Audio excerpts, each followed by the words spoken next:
Hi, I'm Dr. Cavan. I'm going to go ahead and start this Zoom.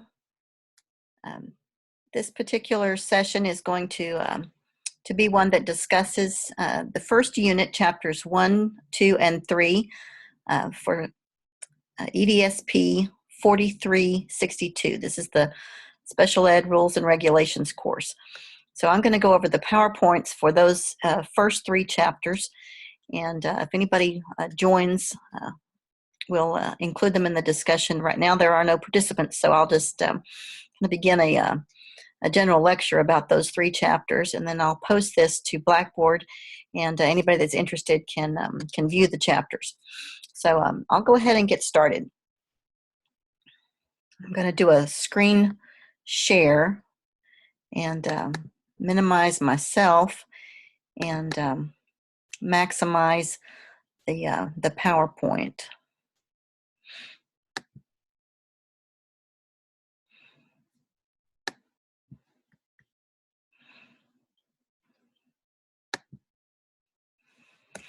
As you've already seen with the chapters that hopefully you've already started on and concluded the first 3,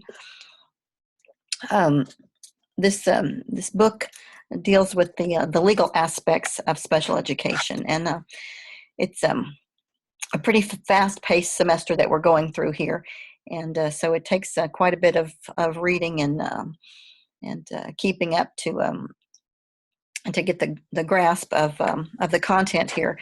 But hopefully these sessions will help clarify some of those things for you. So we begin by taking kind of an overview of the American legal system to put special education in a frame of reference. We'll talk about federalism being the overriding framework that we're going to be talking about, with the U.S. Constitution being the backbone of all that we're going to look at, with the federal law that basically drives special education.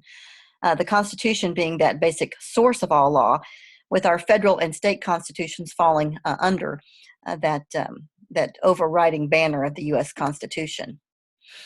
We've got constitutional principles that drive what we do across the country in both our federal government and our state legislatures, with certain amendments driving a lot of what we do in education. The 10th Amendment is one of those, and we'll talk later about the 14th Amendment as well, and of course several others. But the 10th Amendment is the one that tells us that the federal government has only the powers granted to it in the Constitution, and the states have all powers not granted to the federal government. So this is one that really drives a whole lot of what we do at the state level as far as education is concerned. You know that our state legislature meets every other year here in Texas, and many of our state rules govern what we do in education. Again, that framework that we have at the federal level gives us our guiding principles, and then the state makes a lot of the day-to-day decisions that drive what we do on a daily basis at the state level, and then that, of course, that trickles down to the local level. So anything that's not distinctly designated at the federal level through the Constitution trickles down to the states. It has to be overtly designated in the Constitution in order for the power to be given to the federal government. So here's a little diagram that shows us the sources of law. We've got the Constitution, everything that is empowered by the Constitution comes down through statutes, and then is described more sometimes through case law. We have statutes then that are described more specifically through regulations. Regulations aren't laws themselves, but they are the way in which we describe what the law is telling us to do. And so we have a lot of that's described for us through the Department of Education. We call those the Code of Federal Regulations, and we have those for all different kinds of departments and walks of life areas that that need more fleshing out of the rules that are descriptions of the laws that we have across our country at a federal level. And so for us in education, we have those that are described in more detail by the Department of Education. Of course, we've got other departments. We've got the Department of Labor. We've got the Department of Justice. We've got the Department of the Treasury and others that describe things that need to be ferreted out more for those areas of the Constitution, the laws that dictate what will happen in those particular areas. But in education, the Department of Education does that through regulations that are descriptive of the statutes that apply specifically to education. And then sometimes we have cases that go before our judicial system at the lower level, and sometimes work all the way up to the Supreme Court for understanding of some of those statutes as well. As you remember from your government classes, both at the high school level and that you've had at the university as well, we've got three branches of government. We've got legislative, executive, and judicial, and we've got here on this chart the areas that each one of those deals with in relationship to the law. The legislative branch is the one that creates the law. The executive branch enforces the law, and the judicial system interprets the law. So statutes, those are the laws that are written by federal or state legislatures and signed by the president or the governor. Statutes are generally policy frameworks. And state laws may go beyond federal laws as long as they don't conflict. So a state law can be more restrictive. It can be more interpretive, if you will, but it can't crisscross, go in conflict with a federal law. So we can up the ante. An example of that would be that a federal law applying to education has said that we must initiate transition services for students with disabilities at the age of 16. Well, in Texas, we thought that we needed to do that at an earlier age. We did believe that students needed transition services, but we wanted to initiate those at the age of 14. So we can up the ante, we can go beyond federal law and start those services at a younger age. We can't wait till students are 18. That wouldn't be meeting the letter of the federal law, but we can up the ante and put those services into place at an earlier age. So that's an example of that last bullet. Now, regulations, how are they different?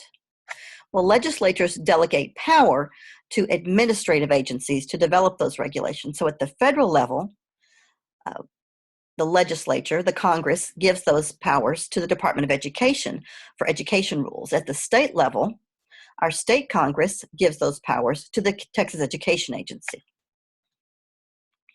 Rules and regulations add the detail that tell us more in a more interpretive, day-to-day way how to enact those regulations, those laws, at a practical level. Guidelines are often issued to clarify the laws. How do we actually put the law into practice?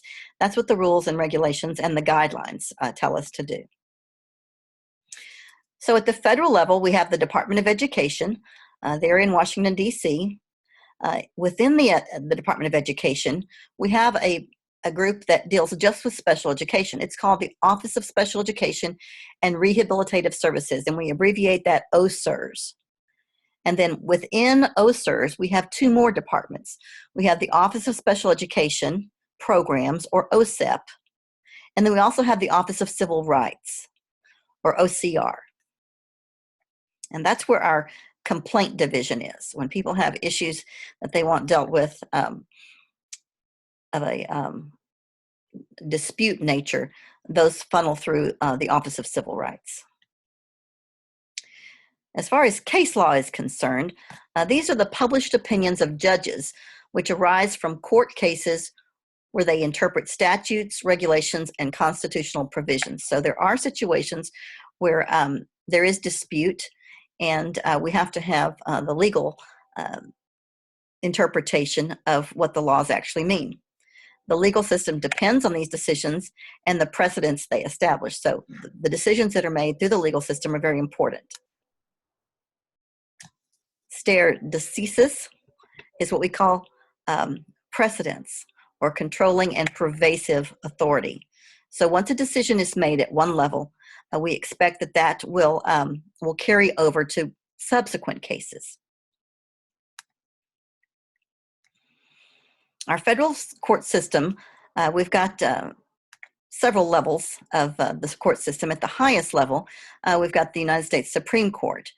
Below that, we've got the United States Court of Appeals, and we've got 13 of those circuit courts around the country. We've got the states divided up into regions. Then we've got federal district courts. There are 98 of those. So it looks like this. If a decision is made at one of the lower levels, a person can appeal to the next higher level, and of course the highest level being the Supreme Court. Here's a diagram that gives you a bit of understanding about the horizontal power of the courts. At the lower level there, the judicial and the legislative branches have limited power that's shared back and forth. When you go up the ladder, when the court acts as the interpreter of the U.S. Constitution, it is virtually supreme.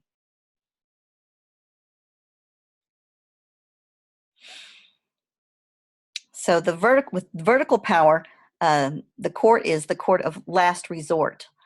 The Supreme Court is. It makes the final decision. The geographic boundaries of the U.S. courts look like this. We in Texas are in the Fifth Circuit, and you may have heard of the Ninth Circuit. That's the one that includes California. It's usually considered a pretty liberal circuit court. The Fifth Circuit, as you might imagine, is relatively conservative. We'll talk some this semester about the brand new court case that just was decided this spring at the Supreme Court level, came out of the 10th Circuit out of Colorado. So it's good to have this map to take a look at some of those areas and the ones that they serve. Each one of these areas has a kind of a reputation for the type of decisions that usually come out of that particular circuit. This is a breakdown of the states that are served by each of the circuits.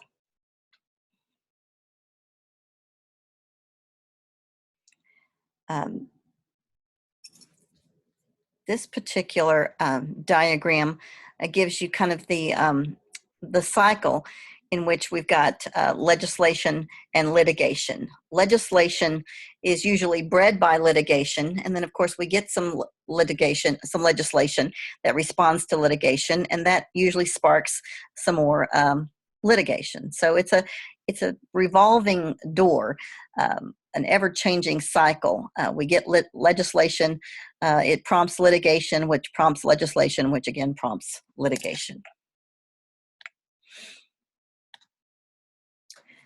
And you'll see that as we go through the semester.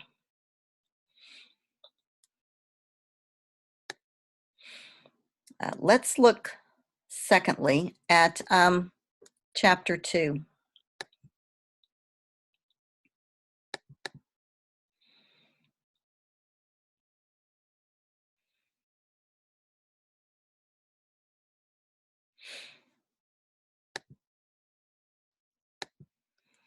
Chapter 2 deals with legal research. Here's some abbreviations, some primary sources of law. We've got the United States Code, USC, United States Code Service, and the United States Code Annotated. And you'll see all of these in your textbook.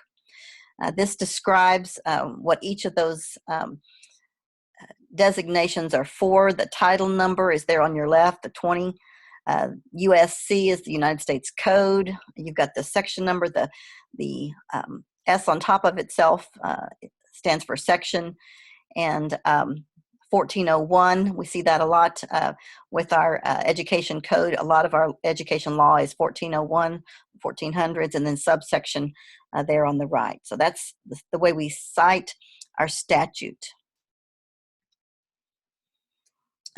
Here are some websites for federal statutes, a whole slew of them here for your convenience. The Code of Federal Regulations, you'll see CFR, that's updated and published annually. The Federal Register is published daily. And you can always have these handy.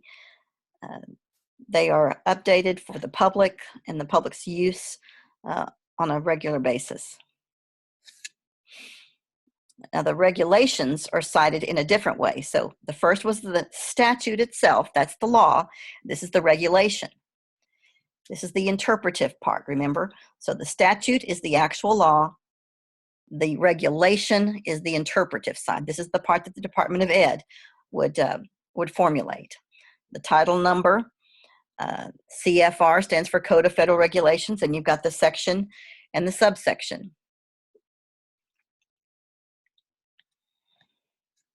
And here are websites for federal regulations. Now here are websites for state statutes and regulations. The very best one for Texas is found on the Region 18 website. It's www.esc18.net, and it's called the Legal Framework. And it's the best place to find all of the regulations that we have in Texas. It also includes our federal regulations, but it's got all of the ones for Texas included there. Primary sources of law.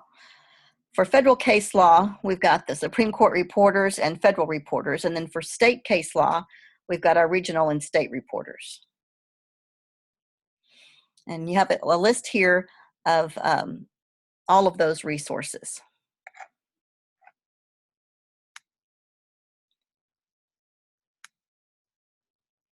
Now, when you're citing a case, and we've already done some of that in this class, and you'll do more of it as the semester develops in the next 3 weeks.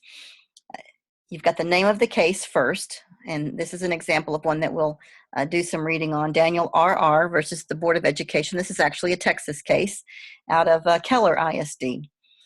Then the volume number, the reporter, page number, circuit, Fifth Circuit, which I told you was Texas, and the year of the decision, 1989. So that's what how you decode the names of the cases. Here are some websites where you can find federal and state court opinions, and then some secondary sources. Now, when you're approaching one of these cases, and we're going to do this several times this semester, you want to begin by analyzing the problem, then conducting your research and evaluating results.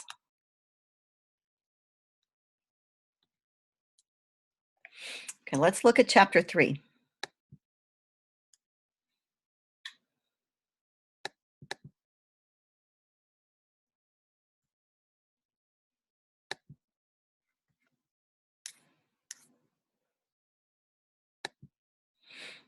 This chapter looks at the history of the law and children with disabilities. We begin with a little discussion about education in America. We haven't always had mandatory attendance in the United States. So we look back at when that began. And when it did begin, when compulsory attendance for children in the United States began, it certainly did not include children with disabilities. They were excluded from education, from compulsory attendance in the United States. And that still continues in much of the world. Students with disabilities are not included as part of the group of children who do get education every day. we are very unique in the world that we have free public education for children in general, and more specifically that we include kids with disabilities in that number of kids who get public school. But that began to develop mid-century, but was not a mandatory inclusion of students with disabilities until the 1970s. It came about because of parental advocacy, and the push, of course, resulted in some litigation. Litigation in that case resulted in legislation, as we talked about just a moment ago with that cyclical diagram that I showed you. The organization of advocacy groups came out of that parental advocacy, and then the civil rights movement and the Brown versus Board of Education began to stir up things with civil rights legislation, and then that moved into disability legislation.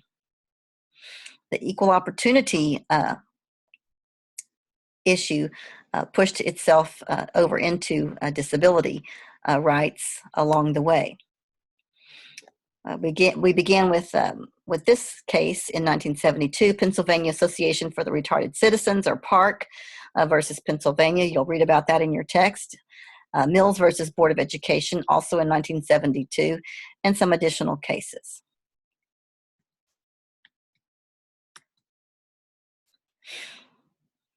So then the federal government gets involved.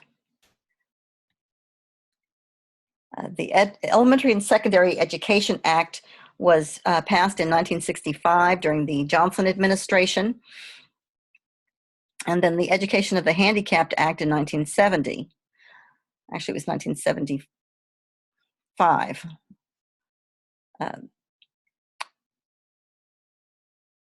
The Section 504 of the Rehab Act. You've probably heard of Section 504 in some of your other education classes. Some of you may have benefited from Section 504 when you were in school yourselves. The Education Amendments came in 1974, and the Education of All Handicapped Children Act, actually it was 1975, which came along after the 1970 Act.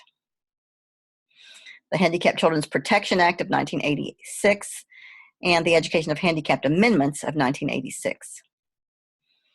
And then IDEA, the revision of the acts that began back in the 1970s, was passed in 1990.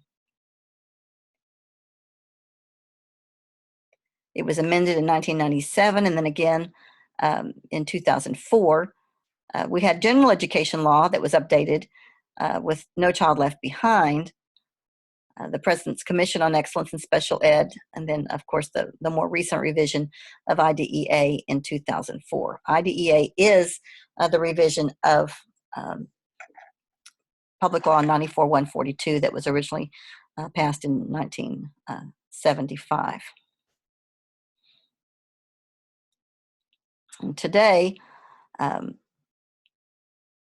I join millions of Americans in celebrating the 25th anniversary of the Individuals with Disabilities Act, a landmark law that opens the doors to education and success for more than 6 million American children each year. As we recognize this milestone, we know that education is the key to our children's future, and it's the idea that ensures all children with disabilities have access to free, appropriate public education. We've seen tremendous progress over the past 25 years. Students with disabilities are graduating from high school, completing college, and entering the competitive workforce in record numbers, and we must continue this progress over the next 25 years and beyond. That was spoken by President Bill Clinton in 2000 on the 25th anniversary of IDEA.